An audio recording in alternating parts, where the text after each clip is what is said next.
Thanks for tuning in to Talking Point. I'm your host, Neeraj Shah. Today's Talking Point by design is aligned not more towards the here and now because there we have enough commentary stating that we are in a sweet spot. And I think if you look at the talking points for the last 2 or 3 days, you will get a sense.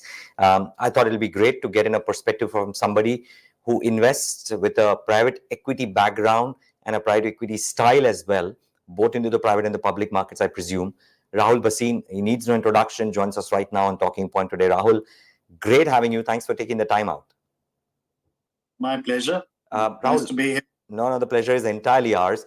Rahul, I just wanted to start off before I talk about what excites you and what doesn't. Just a thought on this whole fanfare that we're seeing around India, the heightened announcements around investments into India on the FDI route. You would have heard so much of them, much more than what is actually present in the media as well. What do you make of that? I think there are two or three drivers. Number one, and I think the thing which is driving things most urgently is just sheer geopolitics. I think the Western economy is a little concerned with the stability, predictability, etc. of the Chinese supply chains, and I think that they're wanting to diversify away from that. And I don't think that you're seeing this that sort of driver only driving business towards India. I think you're seeing that happening with Cambodia, with Vietnam, with Indonesia. So it's a wider trend. I also believe that there is entire Indian moment in some levels because I think our costs and our cost of labor is still fairly low. I also think that we suddenly have infrastructure which works and is can actually deliver a dependable supply chain, and the digital architecture which makes ease of doing business in several ways has improved dramatically. And I think that the combination of those things is what's driving the FDI interest into India. I love the line. We suddenly seem to have infrastructure which is working. Okay, Rahul, I would love to understand. Therefore, then how do you read the tea leaves when you're taking your investment decisions? Because there is a lot of disruption happening. At the same time, there are a lot of predictable sectors in which global money seems to be coming in as well. So when you are constructing your thoughts around investing or putting in the money to work in themes, how are you thinking about both of these? And what do you think about the impact of both of these? Whether it is disruptive activity that is impacting the existing businesses or money coming in globally into setting up manufacturing in India, which is maybe on the traditional lines and not as much on the disruption as yet. So, to give you context, our investors look for disproportionate alpha, right? And so we have to chase that. We've compounded money over 25 years at roughly 30% per annum. Yeah. And if I do an attribution analysis of where those returns come from, essentially we've never used leverage as a driver of returns. The returns have come largely from the underlying growth. Now, typically, our sort of working with our companies, we tend to improve margins and asset turns, but usually we end up getting P compression because in India, you always overpay when you invest. And it's really the growth which is what you're left with. And so for us to make any investments anywhere, we look for high growth opportunities. Now, historically, you could get this kind of opportunities largely in three segments: in financial services, in consumer services, and in technology. What has changed now is that now an entire swath of manufacturing also fits that bill.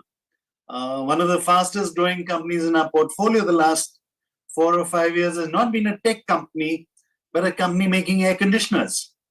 So therefore, the opportunity set in India has suddenly widened very dramatically.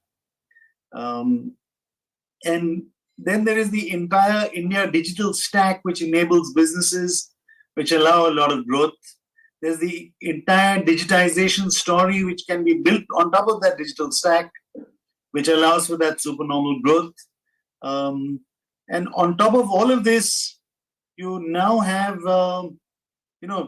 20 years ago or 25 years ago in India, other than for a few exceptions, you became an entrepreneur when you couldn't get a job, right? It was almost like it was a sort of negative point in any matrimonial site if you call yourself an entrepreneur.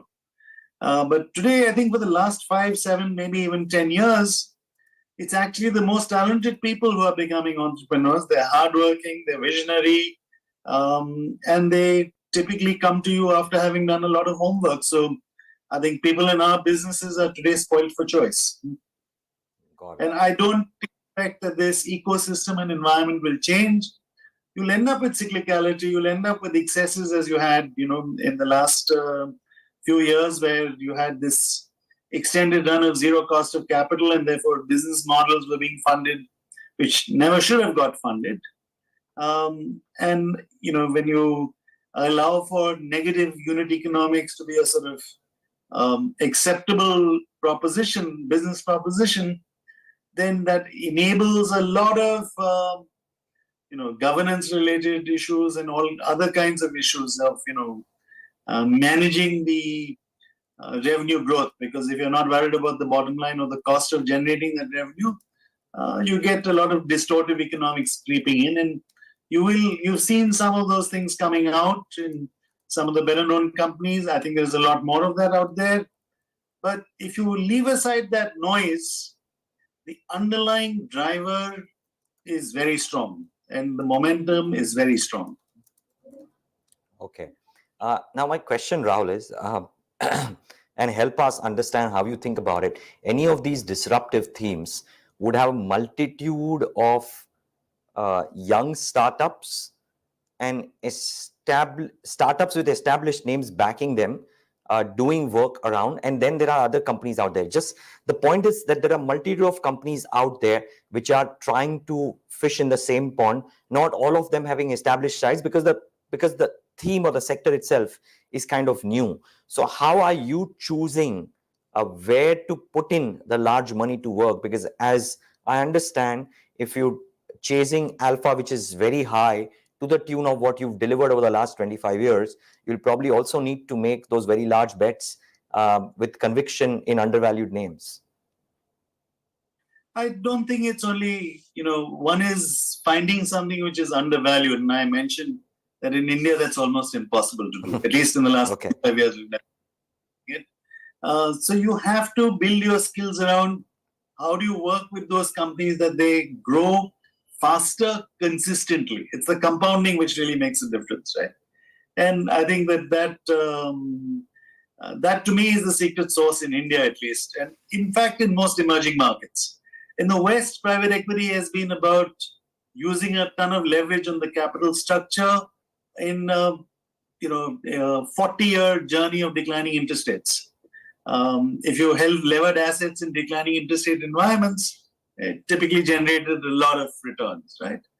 We've never used leverage. So again, you have to come back to this kind of paradigm of growth. And how do you pick these companies? Look, there is, at the early stage, it's the quality of management, which is everything. So if you're in a space which is allowing you the disruption and the growth, then it's really the quality of the management team. If you're in an established business, then I think the one rule that we follow is that disruption always comes from below. Disruption comes from somebody serving the customer who the established player is not serving. Sure. Premiumization as a disruption strategy, we've very seldom seen work. Usually the incumbent tends to win those battles. And incremental innovation, again, the incumbent usually wins those battles. It's not the younger company. Got it. So let me try and understand with these various new forms. I mean, I love listening to the point that the best performing company is a air conditioner manufacturer. I'm presuming it was a back-end manufacturer. But when I think of the various themes, right, there is AI, there is this whole energy transition that India is going through. And in some sense, while manufacturing is an age-old concept, for India, manufacturing seems to be here and now, manufacturing for India and manufacturing for the world. So a bunch of things happening. Where is it that you believe you are wanting to fish the most? Which ponds? So look, the ponds we've been fishing in for the last 25 years, we will continue to fish in. The only sort of addition to that, I think, guess would be the entire manufacturing ecosystem, which again we are very excited with, and I mean that's sort of some place where we think we can generate the kind of returns that our investors expect of us. But if you think about it, see there, you have to look at this from the supply side, right? Technology and disruption tends to feed on itself. I mean, and let me give you the example of, say, an Amazon. Could Amazon have existed if you didn't have Visa, MasterCard, etc., enabling payments? No. Could Amazon have existed unless you had somebody who solved the delivery problem like a FedEx, etc.? No. Sure. So you'll have businesses which create enabling architecture, which then allows for further disruption. The flip is you've also had low cost of capital. Pretty much after the global financial crisis, the marginal cost of capital in most of the developed world has been close to zero. And that's a very long runway, which allows for disruption. Usually, historically, disruption has always been I think the privilege, I would say, of the richest economies in the world because they have the lowest cost of capital. But the global central banks monetized to such an extent that they drove cost of capital down around the world. And I think, we benefited significantly from that, right? If you look at the number of qualified engineers, PhDs, etc., working today, they are more working today than the cumulative who have been in these fields who have worked in the history of mankind. So you take the cumulative lot and you take the number today, and the number today is larger. So on the supply side, if you think of disruption, we have all of the pieces which just allow us, and frankly, the India digital stack is also another big enabler and allows us to have a competitive advantage over a lot of other countries. A very big market domestically, again, allows you sort of testing grounds on the cheap. The diversity within India, again, allows companies to sort of learn how to manage to cater to different customer segments. All of these things combined give us a fairly unique position in many ways around the world. Okay. I think the only thing, caution I would add is that actually we are still a very poor country and a very poor economy. And if you look at, there are probably only about 30 million Indians with a $8,000 per capita income or more. And if you look at that, our per capita income is still $3,000 as a country, which means that a lot of the others are even poorer. So when you look at consumption-driven models, one has to be careful whether the purchaser has the buying power. And I think a lot of mistakes that people have made in India, including a lot of the companies which were listed, was they started chasing, increasing the number of customers they had without figuring out whether they were economically viable customers. And I think that's why they burnt a lot of money. And I think that that's a sort of balance that one has to look at very carefully whenever one is chasing any business. Okay. Final question. When I think of the most optimistic voices when I speak to listed entities, Rahul, in various pockets, and of course, manufacturing stands tall there.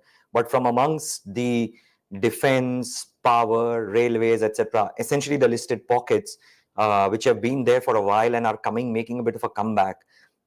Power and energy seems to be right up there.